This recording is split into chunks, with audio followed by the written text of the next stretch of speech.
ভালো আছি ভালো আলহামদুলিল্লাহ। আছেন। আপনি কোথাকার ভোটার? আমি যে এখানের ভোটার। এই এলাকারই ভোটার। এই ইউনূসের আমলে কেমন আছেন? মানে বিগত আওয়ামী লীগ সরকারের আমল থেকে এখন মোটামুটি ইনশাল্লাহ ভালো আছে। কোন দিকটা ভালো আছেন? বাজার মূল্যের দিক থেকে না আইন শৃঙ্খলার দিক থেকে? আইন শৃঙ্খলা তো বলতে গেলে এখনকার হারা এখনও নিয়ন্ত্রণ হয়েছে না। এরা এখনও তলে তলে মানে মনে করেন দুর্নীতি করে, যে কোন কোন জায়গায় করে, যে জায়গায় দুর্বল ওই জায়গায় তারা দুর্নীতি করে, আর যে একটু সবল এখানে করতে পারে না। তবে আমি মনে করি বিএনপি সরকার যদি করুক না করুক, কিন্তু জাম মাত্রে যদি ভোট আমরা দেই, তাহলে বর্তমান যে অবস্থা আছে এই অবস্থাতে চলা যাবে না। কারণ আপনার এই বিশ্বাসটা কেন আসলো যে জামাতকে ক্ষমতায় আনলে দেশ ভালো চলবে? না, চলবে না, আমি গ্যারান্টি না।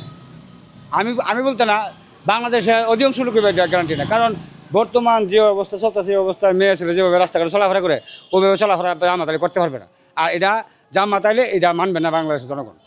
তার থেকে জামাতকে যদি ভোট দিয়ে আপনি ক্ষমতায় নিয়ে আসেন, জনগণ কেন মানবে না? মানবে না তো, মেয়ে ছেলেরা মানবে না, খুব একটা কাজ চলতে পারবে না, পর্দা রাখার চেষ্টা করবে, এরা পর্দা থাকবে না। কারণ উলঙ্গ হয়ে চলা তারা ভালো মনে করে। এখন এই উলঙ্গরা তার সামনে রাখান যেত না, উলঙ্গরা আর সামনে রাখান যেত না, মানে ঘরের ভিতরে রাখান যেত না। বুঝতে পারছি। তো আপনি কাকে ভোট দিবেন? আমি বিএনপিকে ভালোবাসি, বিএনপিকে ভোট দেব। বিএনপি ভোট দেবেন। ধন্যবাদ আপনাকে।